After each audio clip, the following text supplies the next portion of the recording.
Welcome students. आज हम करेंगे बहुत ही important topic congruency of triangles. कुछ बच्चों को ये टॉपिक बहुत ही मुश्किल लगता है, but I try my best कि मैं आपको बड़े इजी वे से इसे समझा पाऊँ।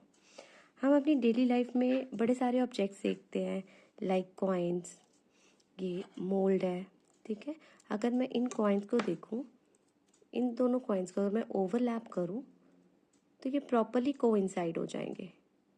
तो अगर इस मोल्ड को देखूँ मैं, इसमें से जो भी ऑब्जेक्ट्स बनेंगे, जो मोल्ड करके जो भी हमारे पास ऑब्जेक्ट्स आएंगे, वो सारे सेम साइज के होंगे और सेम शेप के होंगे।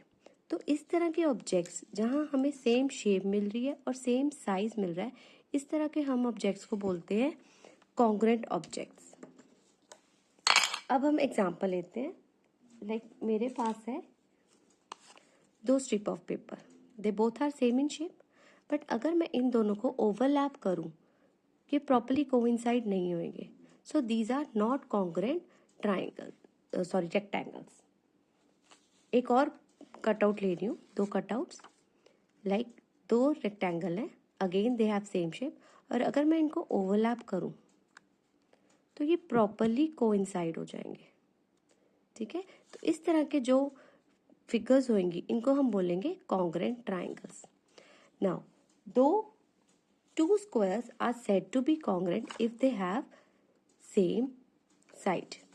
अगर इनकी साइड सेम है, सेम साइड है, both are of 7 centimeter, each side is 7 centimeter. So अगर मैं इनको प्रॉपरली ओवरलैप करूँ तो ये प्रॉपरली कोइंसाइड हो जाएंगे. So these squares are congruent if they have same size, same edge. Two circles, अगर हम two circles की बात करें, two circles are said to be congruent if they have same radius. ये देखिए, इनकी शेप भी सेम है और इनका साइज भी सेम है. Two circles are congruent if they have same radius. Now coming to a main topic, congruency of triangles. दो ट्राइंगल्स की अगर हम बात करें, कब वो कॉन्ग्रुएंट होंगे? किसी भी एक ट्राइंगल के लिए, किसी भी एक ट्राइंगल में कितने मेन एलिमेंट्स होते हैं? There are 6 elements, 3 sides A B, B C, A C, 3 sides and 3 angles, angle A, angle B, angle C. So ये 6 एलिमेंट्स डिसाइड करेंगे इस ट्राइंगल की शेप एज वेल इस ट्राइंगल का साइज. मैं दो ट्राइंगल्स ले रही हूँ, one triangle is A B C, other triangle is P Q R. अगर इन दोनों ट्राइंगल्स को मैं ओवरलैप करूँ तो ये प्रॉपरली कोइंसाइड हो जाएंगे. So it means these two triangles are congruent triangles. अब एक बहुत ही इंपॉर्टेंट टॉपिक की बात कर रही हूँ, corresponding sides. Corresponding sides and angles, corresponding sides and angles. अब जैसे मैंने इन दोनों ट्राइंगल्स को ओवरलैप किया लाइक दिस, तो ये प्रॉपरली कोइंसाइड हो गए, तो इट मीन्स ये कॉन्ग्रुएंट ट्राइंगल है. अगर मैं देखूं कि P के कॉरस्पॉन्डिंग वर्टेक्स कौन सा आ रहा है, तो P के कॉरस्पॉन्डिंग वर्टेक्स है A. Q के कॉरस्पॉन्डिंग कौन सा वर्टेक्स है? B. इसी तरीके से अगर मैं देखूं तो R के कॉरस्पॉन्डिंग कौन सा पॉइंट आ रहा है? C. तो इस तरीके से अगर हम देखें तो ट्राइंगल ए बी सी, ए के कॉरस्पॉन्डिंग कौन सा पॉइंट है? ए के कॉरस्पॉन्डिंग कौन सा पॉइंट है? पी. तो मतलब कि जो वर्टेक्स एक दूसरे के ओवरलैप हो रहा है वो कॉरस्पॉन्डिंग है. ए के कॉरस्पॉन्डिंग कौन है? पी. बी के कॉरस्पॉन्डिंग कौन है? क्यू. सी के कॉरस्पॉन्डिंग कौन है? आर. तो it means triangle A B C is congruent to triangle PQR.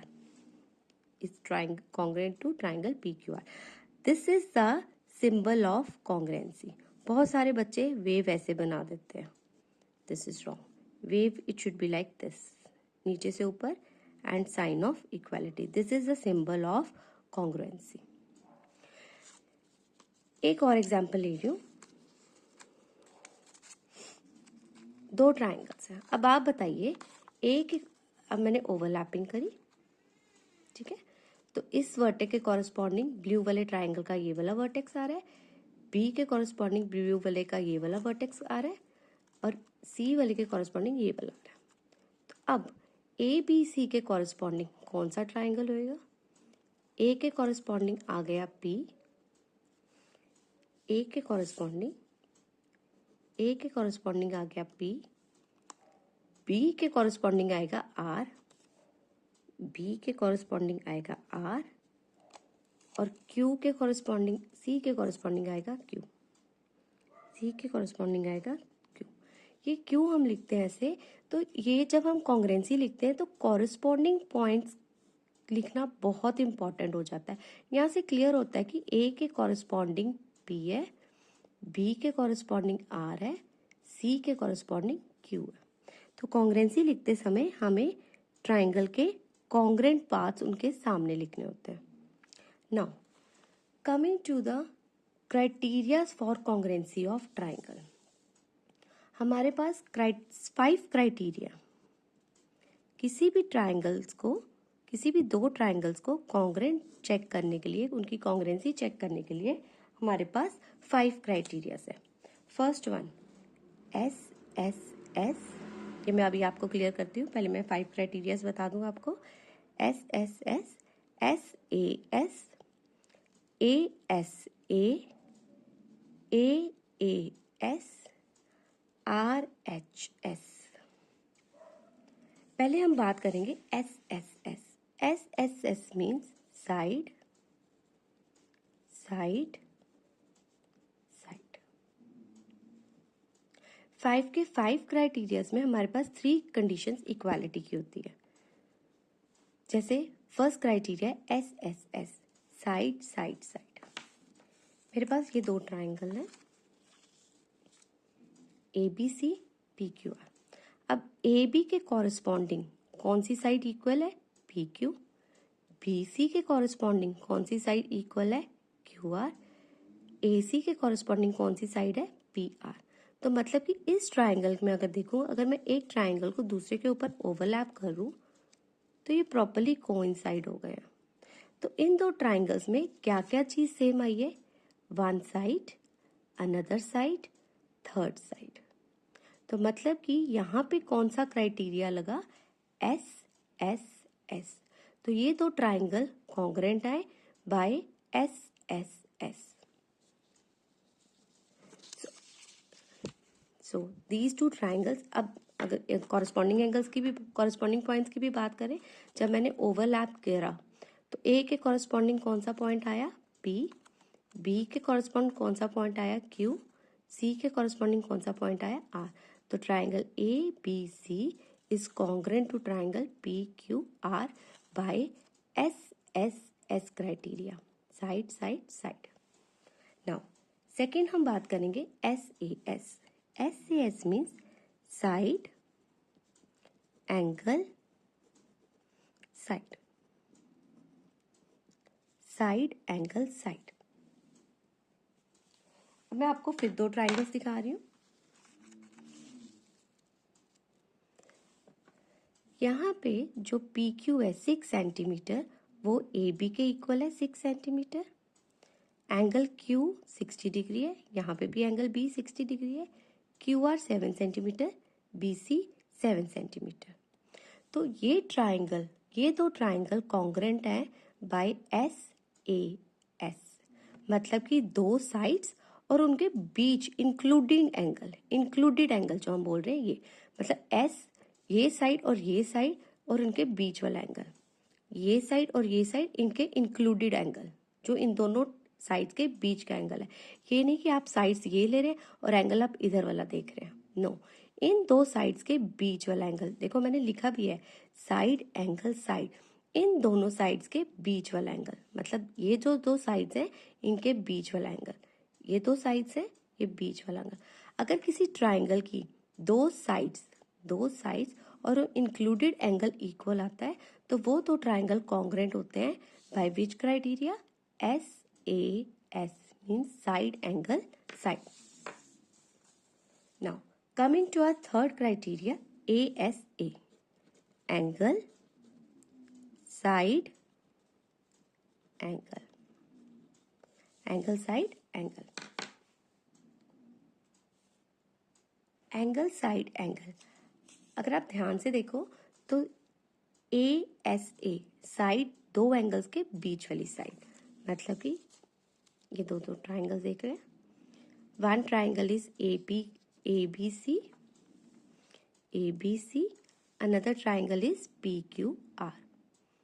इस ट्राइंगल में एंगल B एंगल Q के इक्वल है, एंगल C एंगल R के इक्वल है, और इन दोनों एंगल के बीच वाली साइड मीन्स BC, और Q और R के बीच वाली साइड दैट इज QR, वो 8 सेंटीमीटर है। मीन्स ये ट्राइंगल ABC और ये ट्राइंगल PQR कॉन्ग्रेंट है बाय ASA, दो एंगल्स और उनके बीच इंक्लूडेड साइड, स्पेशली लिखा है एंगल साइड एंगल, मीन्स दो एंगल्स और उनके बीच वाली side.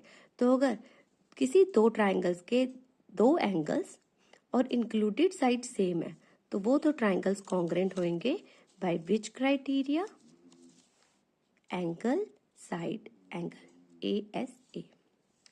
Now coming to fourth criteria, angle side. अब यहाँ पे अगर आप ध्यान से देखिए, ये भी ऊपर दो एंगल्स और एक साइड की बात हो रही है, यहाँ पे भी दो एंगल्स और एक साइड की बात हो रही है, बट यहाँ पे जो साइड है दो एंगल्स के बीच वाली है, यहाँ पे जो साइड है दो एंगल्स के not included means other than included side है। तो यहाँ पे अगर मैं आपको दिखाऊं, ये देखिए two triangles ABC, one triangle is ABC, another triangle is PQR। अब यहाँ पे दो एंगल्स कौन से इक्वल है, B के कॉरस्पॉन्डिंग Q इक्वल है, C के कॉरस्पॉन्डिंग R इक्वल है, मीन्स दो एंगल्स इक्वल हैं। बट अब जो साइड है वो इंक्लूडेड साइड नहीं है, अदर देन इंक्लूडेड साइड है, मीन्स ये वाली भी हो सकती है और ये वाली भी हो सकती है, नॉट द इंक्लूडेड वन। अगर इंक्लूडेड वाली हो गई तो फिर तो आपका ये वाला क्राइटेरिया हो जाएगा ASA।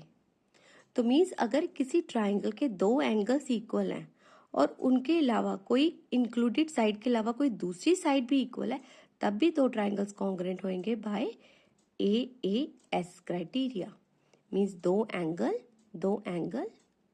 And side other than the included side. ये वाली साइड भी हो सकती है और ये वाली साइड भी हो सकती है, डज नॉट मीन्स कि यही वाली साइड लेनी, these two side can also be equal. So ये क्राइटेरिया था AAS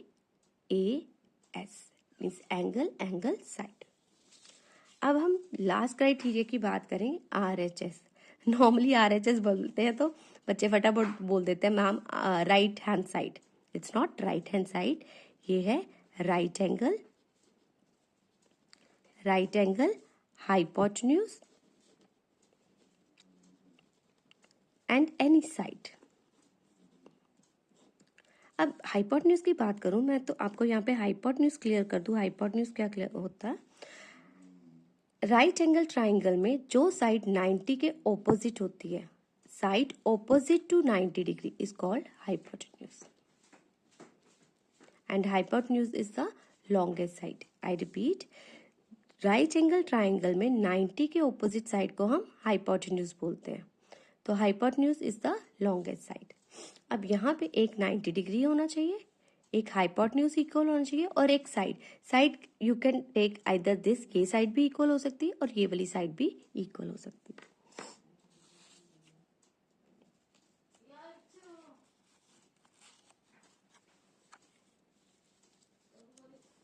ये मैंने लिए दो राइट एंगल ट्राइंगल में ये हो गया 90 90, ये 90 है, ये भी 90 है। 90 के ऑपोजिट हाइपोटेन्यूज, ये हाइपोटेन्यूज 10 है, ये हाइपोटेन्यूज 10 है, तो मीन्स दोनों ट्राइंगल में एक एक राइट एंगल है, एक एक हाइपोटेन्यूज है, और एक अदर साइड, जैसे मैंने ये वाली साइड ली, मेरे ट्राइंगल में ये वाली साइड सेम है और ये वाली साइड भी सेम हो सकती है, मीन्स एक राइट एंगल तो होना चाहिए और उसके ऑपोजिट हाइपोटेन्यूज भी इक्वल होना चाहिए, और कोई एक साइड भी इक्वल हो सकती है। So this was the criteria RHS means right angle hypotenuse side. तो ये थे 5 क्राइटेरिया जिसके अकॉर्डिंग हम चेक कर सकते हैं कि दो ट्राइंगल कॉन्ग्रेंट है या नहीं। अब बहुत सारे बच्चे आर्ग्यू करते हैं कि मैम अगर SSS क्राइटेरिया है तो AAP क्राइटेरिया हो सकता है। बट नहीं बच्चे, ये नहीं कि अगर दो ट्राइंगल के 3 एंगल्स इक्वल हैं तो वो साइज भी सेम हो। लाइक ये देखो, मैंने 2 ट्राइंगल्स लिए हैं जिसमें मैंने तीनों एंगल सेम बनाए हैं, 60-60, 90-90, 30-30। बट अगर मैं इनको ओवरलैप करूं तो ये कोइंसाइड नहीं हुए। क्यों? क्योंकि इनकी साइड्स सेम नहीं थी। तो इट डज नॉट मीन्स कि अगर तीनों एंगल सेम है तो वो दो ट्राइंगल कॉन्ग्रेंट हो जाए। तो ए हमारे पास कोई क्राइटेरिया नहीं होता। आई होप सो ये आपको वीडियो यूज़फुल लगी होगी, आपको कॉन्ग्रेंसी के लिए इजी, आपके लिए हेल्पफुल होगी। This was the introduction to congruency of triangle. Exercise के लिए मैं नेक्स्ट वीडियो रेडी कर दूँगी। Thank you so much.